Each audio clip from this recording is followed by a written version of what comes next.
नमस्कार, star India वनमध्ये आपलं स्वागत आहे। पाहूया आजची प्रमुख माहिती।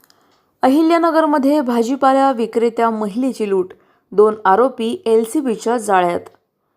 देहरे लूट प्रकरण उघड, महिलेचे दागिने लुटणारे 2 आरोपी पकडले। अहिल्यानगर तालुक्यातील देहरे येथे भाजीपाला विक्री करून घरी परतणाऱ्या महिलेवर 2 अज्ञात आरोपींनी हल्ला करून सोन्याचे दागिने, रोख रक्कम आणि मोबाईल लुटल्याची धक्कादायक घटना घडली होती। या प्रकरणी MIDC पोलीस ठाण्यात गुन्हा दाखल करण्यात आला होता। स्थानिक गुन्हे शाखेने वेगाने तपास करत राहुल निकम आणि अरुण बर्डे या 2 आरोपींना निमळक परिसरातून जेरबंद केले। आरोपींकडून गुन्ह्यात वापरलेली मोटरसायकल आणि मोबाईल असा 40,000 रुपयांचा मुद्देमाल जप्त करण्यात आला आहे। दोन्ही आरोपींनी गुन्ह्याची कबुली दिली असून पुढील तपास MIDC पोलीस करत आहेत। प्रतिनिधी जाकीर शेख, अहिल्यानगर। अधिक माहितीसाठी स्टार इंडिया वन न्यूज पाहत रहा। चॅनलला सबस्क्राइब करा आणि अशाच अपडेट्ससाठी बेल आयकॉन दाबा।